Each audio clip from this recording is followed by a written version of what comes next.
The Brothers Grimm Fairy Tales. The Golden Bird.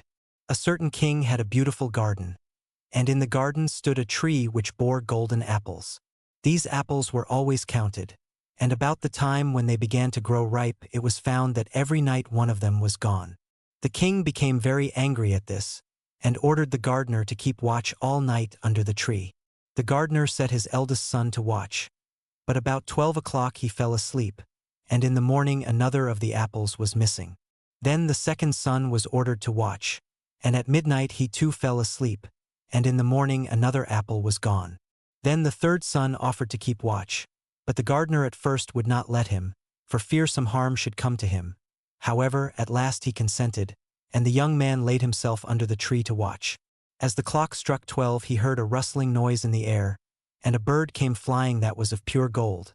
And as it was snapping at one of the apples with its beak, the gardener's son jumped up and shot an arrow at it. But the arrow did the bird no harm, only it dropped a golden feather from its tail, and then flew away. The golden feather was brought to the king in the morning, and all the council was called together. Everyone agreed that it was worth more than all the wealth of the kingdom. But the king said, "One feather is of no use to me, I must have the whole bird." Then the gardener's eldest son set out and thought to find the golden bird very easily. And when he had gone but a little way, he came to a wood, and by the side of the wood he saw a fox sitting. So he took his bow and made ready to shoot at it. Then the fox said, "Do not shoot me, for I will give you good counsel. I know what your business is, and that you want to find the golden bird. You will reach a village in the evening, and when you get there you will see two inns opposite to each other, one of which is very pleasant and beautiful to look at. Go not in there, but rest for the night in the other, though it may appear to you to be very poor and mean." But the son thought to himself, "What can such a beast as this know about the matter?" So he shot his arrow at the fox. But he missed it, and it set up its tail above its back and ran into the wood. Then he went his way, and in the evening came to the village where the two inns were. And in one of these were people singing and dancing and feasting. But the other looked very dirty and poor. "I should be very silly," said he, "if I went to that shabby house and left this charming place." So he went into the smart house and ate and drank at his ease, and forgot the bird and his country too. Time passed on, and as the eldest son did not come back, and no tidings were heard of him, the second son set out, and the same thing happened to him. He met the fox, who gave him the good advice. But when he came to the two inns, his eldest brother was standing at the window where the merrymaking was, and called to him to come in.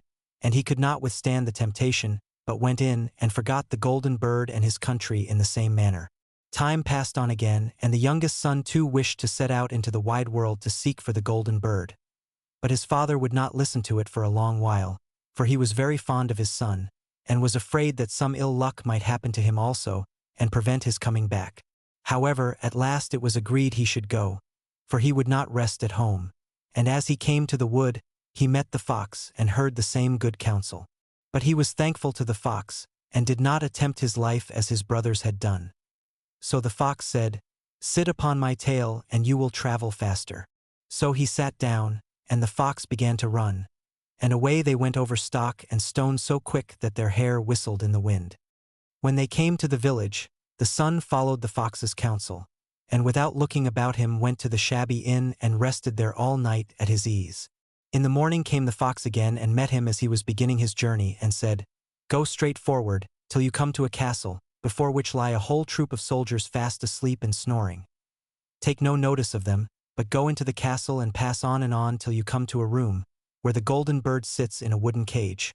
Close by it stands a beautiful golden cage, but do not try to take the bird out of the shabby cage and put it into the handsome one, otherwise you will repent it."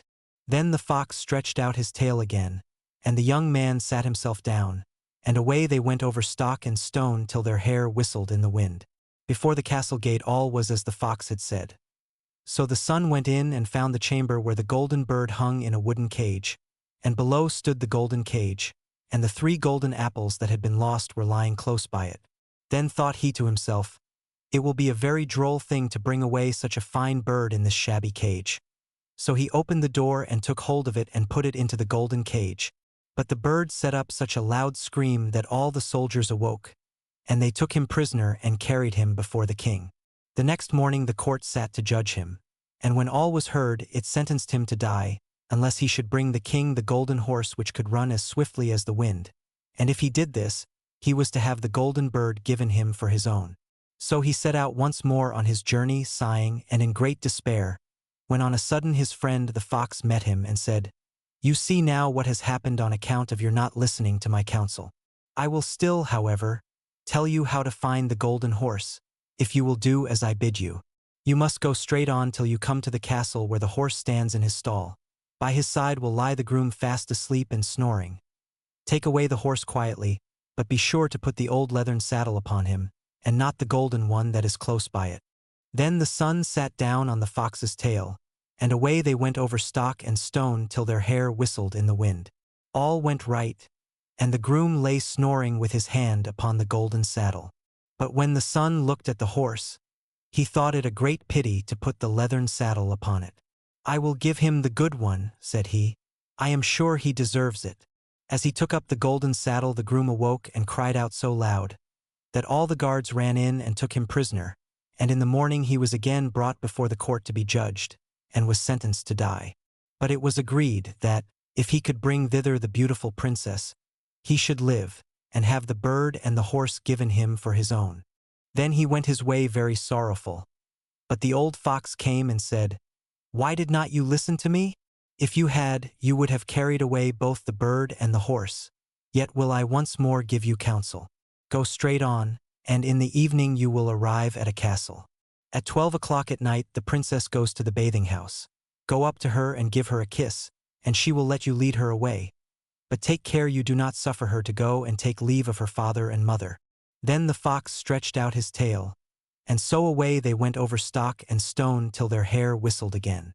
As they came to the castle, all was as the fox had said, and at 12 o'clock the young man met the princess going to the bath and gave her the kiss, and she agreed to run away with him, but begged with many tears that he would let her take leave of her father. At first he refused, but she wept still more and more, and fell at his feet, till at last he consented. But the moment she came to her father's house the guards awoke, and he was taken prisoner again. Then he was brought before the king, and the king said, "You shall never have my daughter unless in 8 days you dig away the hill that stops the view from my window." Now this hill was so big that the whole world could not take it away, and when he had worked for 7 days and had done very little, the fox came and said, "Lie down and go to sleep. I will work for you." And in the morning he awoke and the hill was gone. So he went merrily to the king, and told him that now that it was removed he must give him the princess. Then the king was obliged to keep his word, and away went the young man and the princess. And the fox came and said to him, "We will have all three, the princess, the horse, and the bird." "Ah," said the young man, "that would be a great thing, but how can you contrive it?" "If you will only listen," said the fox, "it can be done. When you come to the king, and he asks for the beautiful princess, you must say, 'Here she is.' Then he will be very joyful, and you will mount the golden horse that they are to give you, and put out your hand to take leave of them. But shake hands with the princess last. Then lift her quickly on to the horse behind you. Clap your spurs to his side, and gallop away as fast as you can." All went right. Then the fox said, "When you come to the castle where the bird is, I will stay with the princess at the door, and you will ride in and speak to the king. And when he sees that it is the right horse, he will bring out the bird.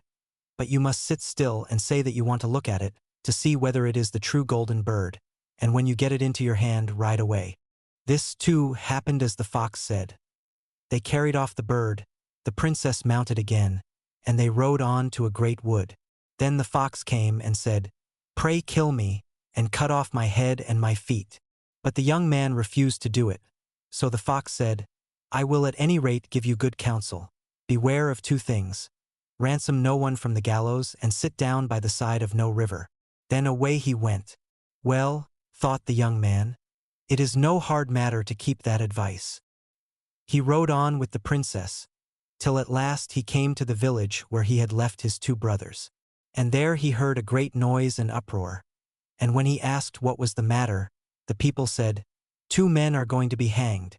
As he came nearer, he saw that the 2 men were his brothers, who had turned robbers. So he said, "Cannot they in any way be saved?" But the people said, "No, unless he would bestow all his money upon the rascals and buy their liberty. Then he did not stay to think about the matter, but paid what was asked, and his brothers were given up, and went on with him towards their home. And as they came to the wood where the fox first met them, it was so cool and pleasant that the two brothers said, "Let us sit down by the side of the river and rest a while to eat and drink." So he said, "Yes," and forgot the fox's counsel and sat down on the side of the river. And while he suspected nothing, they came behind, and threw him down the bank, and took the princess, the horse, and the bird, and went home to the king their master, and said, "All this have we won by our labor." Then there was great rejoicing made. But the horse would not eat, the bird would not sing, and the princess wept. The youngest son fell to the bottom of the river's bed.